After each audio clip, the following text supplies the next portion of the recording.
उस अलायंस की दृष्टि में रखते हुए हम भाजपा को समर्थन राजस्थान में भी सभी सीटों पर कर रहे हैं।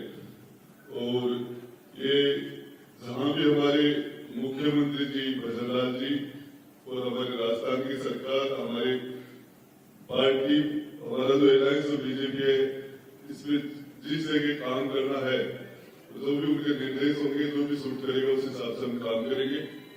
पिछली सरकार के अंदर जब एक गहलोत साहब ने जिस तरीके से सरकारी मशीनरी का दुरुपयोग करते हुए उन्होंने चार्ज लगाते हैं आज कि ईडी का दुरुपयोग हो रहा है, सीबीआई का दुरुपयोग हो रहा है और इनकम टैक्स का दुरुपयोग हो रहा है। मैं बताना चाह रहा हूं कैसे कैसे हमारे पूर्व मुख्यमंत्री जी ने झूठे मुकदमे लगाए और उन्होंने पुलिस का, एसओजी का, एसीडी का जिस लेवल पर उन्हें दुरुपयोग करने की पराकाष्ठा की।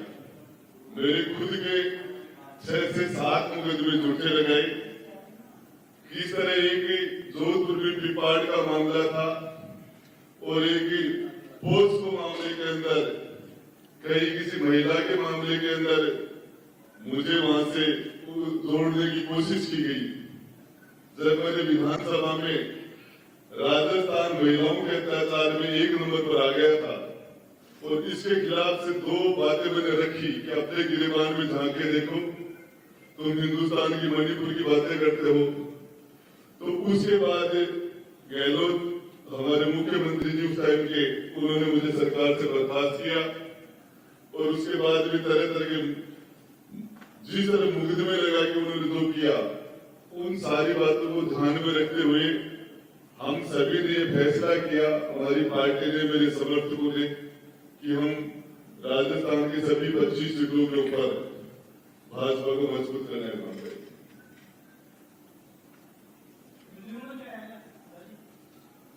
25 सीटों के अंदर जैसे मुख्यमंत्री जी ने मुझे निर्देश दिया कि आपको जालोर और सिरोही में काम करना है और हमारे मुख्यमंत्री जी ने उनकी विशेष, गहलोत साहब की मेरे ऊपर विशेष कृपा थी, तो वो मेरे वहां बार बार विजिट करके जिस तरीके से उदयपुर वाटी को उन्होंने गोद लिया, जो किया, तो वो भी उनका जो ऋण है वो चुकाने के लिए मुझे जालोर सिरोही भी जाना पड़ेगा। एक जिसके अलावा चाहे नागौर हो, चाहे जिस लेवल किसी भी जगह जहां भी हमारी पार्टी, हमारे यहाँ का जो संगठन जो भी मुझे निर्देश देगा,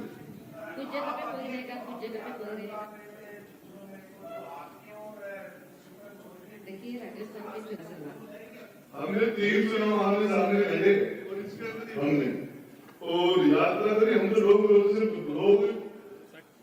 से बहुत मिलते रहते हैं और ये तो रूटीन की बात है, यात्रा कोई नहीं, हमारा चलता रहता है। ये तो आप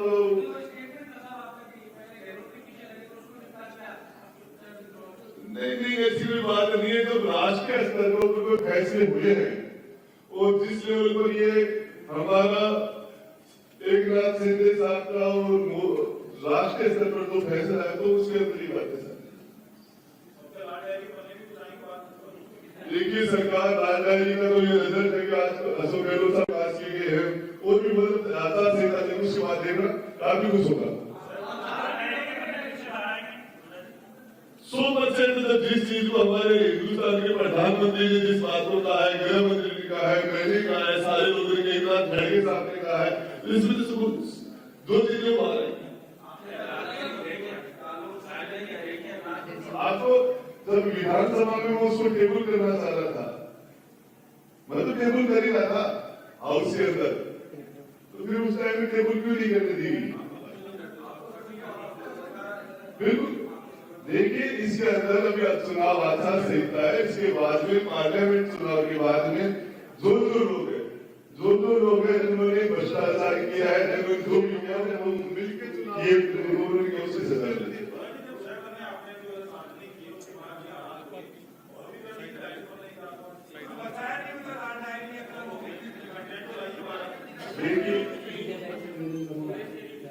कांग्रेस सलट गई उससे,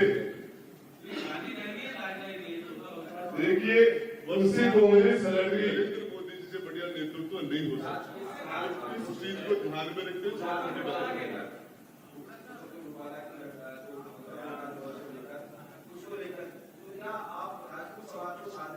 दो बार देखिए, कई छोटी मोटी कोई बात होगी, मिल बैठ के उसको ठीक कर लेंगे।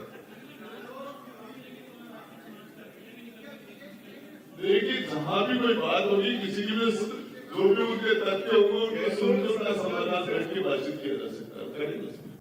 तो क्या आप आज ये यहाँ से कह सकते हैं कि शुक्रण चौधरी और आपके बीच की जो खटास है, जो आप लोगों के बीच में जो कंट्राडिक्शन खत्म हो गया है और आप लोग खुलकर बोल पाएंगे? हम पूरे अभी ये चुनाव हिंदुस्तान का चुनाव है और पार्लियामेंट का चुनाव है। इस चुनाव के अंदर पूरी दुनिया की नजर है। आप कहाँ देख रहे हो?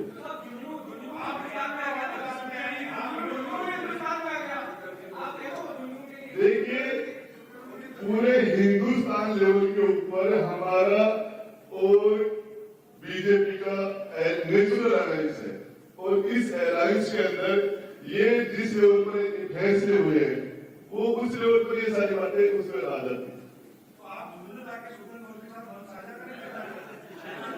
देखिए, आप इतने उतावले क्यों हो रहे हो? मैं आपको बताना चाह रहा हूँ इस पूरे मामले के अंदर कि इस पूरे मामले में जो भी चीजें आपके सामने आ जाएगी। देखो, राजस्थान में करूंगा, राजस्थान के बाहर भी नहीं हो, वहां भी करूंगा। अभी गुजरात के लिए करें, वहां भी। मेरा एक सवाल था, पहला गहलोत साहब के साथ थे, उनके मंत्री रहे, फिर विरोध हुआ, सचिन पायलट को समर्थन देने लगे, फिर शिंदे साहब के पास चले गए, अब बीजेपी को फिर बात आपकी क्रेडिबिलिटी पे बहुत बड़ा सवाल है, क्योंकि लाल डायरी करके आपने समय निकाल दिया, चुनाव हो गए, आपने तथ्य लाल डायरी रिलीज नहीं करी 2 साल पहले करके, तो आपकी क्रेडिबिलिटी पे भी सवाल है। देखिए, मैं आपको एक बात बता देता हूँ, इस मामले के अंदर ये जो आप बात बता रहे हो इसमें नीतीश जी का भी जिक्र हो जाता है और इस पूरे प्रकरण के अंदर हमने उस टाइम में जनता के हितों को ध्यान में रख के और गहलोत साहब की सरकार को समर्थन दिया था और उसके बाद में जो चीजें हुई वो आप सबके सामने और जो कुछ हुआ इस पूरे भ्रष्टाचार की बात है। उस मामले के अंदर सीधा अशोक जी और बाप और बेटे पर दोनों पर सीधे आरोप लगे थे और मैंने सारी चीजें आपके सामने रखी थी और इस पूरे मामले के अंदर हमारे क्षेत्र के हित में, आज देश के हित में और वर्तमान में नरेंद्र मोदी जी से बढ़िया नेतृत्व नहीं हो सकता और इस चीज को ध्यान में रखते छोटी मोटी बातें खत्म हो जाती।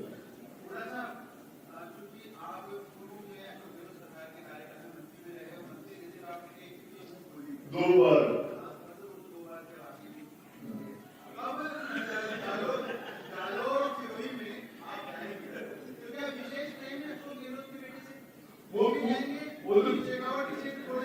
गहलोत साहब का विशेष प्रेम था मेरे से, तो बार बार शेखावाटी मेरे विधानसभा में बार बार आए थे वो, तो फिर वो होगा। हाँ ऐसा ही कुछ वो ऐसा कुछ नहीं। मैं बताइए आपको कि ये जो पार्टी का जो निर्देश होगा, मुझे कहा गया कि मैं वहां मत हूँ। तो क्या बीजेपी में आपकी ज्वाइनिंग से आने वाले दिनों में कोई संभावना है? लोग ये भी कह रहे हैं कि आज शिंदे को समर्थन कर रहे हैं।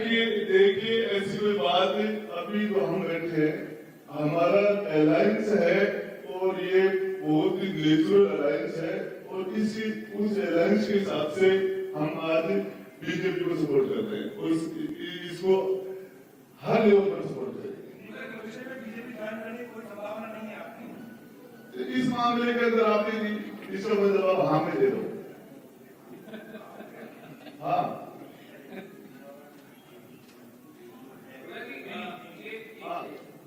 क्या पूछा आपने? मैं कह रहा हूँ क्या आपके निकट भविष्य में बीजेपी ज्वाइन करने की कोई संभावना है? नहीं है। सहयोग क्यों? वो उनसे पूछो।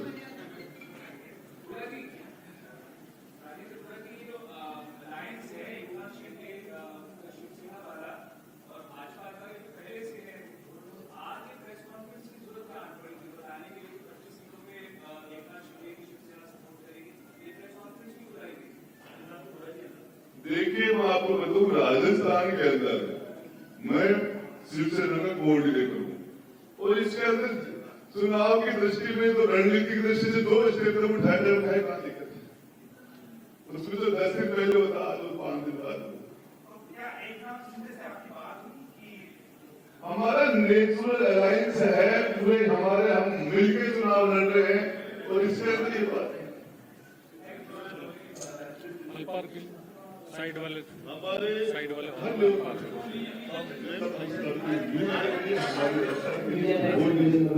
और ये मेरा बहुत सिद्धांत है। आप सभी का बहुत बहुत धन्यवाद। आदरणीय मंच और सम्माननीय मेरे प्रेस के मित्रों, मैं महाराष्ट्र के मुख्यमंत्री और शिवसेना के सर्वा आदरणीय एकनाथ शिंदे जी का बहुत बहुत धन्यवाद करती हूँ कि उन्होंने यहाँ पर बीजेपी को समर्थन दिया। शिवसेना के साथ हमारा जो अलायंस है ये नेचुरल अलायंस है और आज महाराष्ट्र में भी हम साथ में बहुत अच्छा काम कर रहे हैं। राजस्थान में हुडा जी उनके पार्टी के यहाँ के कोऑर्डिनेटर हैं और आज उन्होंने सामने आके बीजेपी को समर्थन दिया है। मैं उनका भी बहुत बहुत धन्यवाद करती हूँ और मुझे विश्वास है कि हम आगे चल के बहुत अच्छा मिलकर काम भी करेंगे।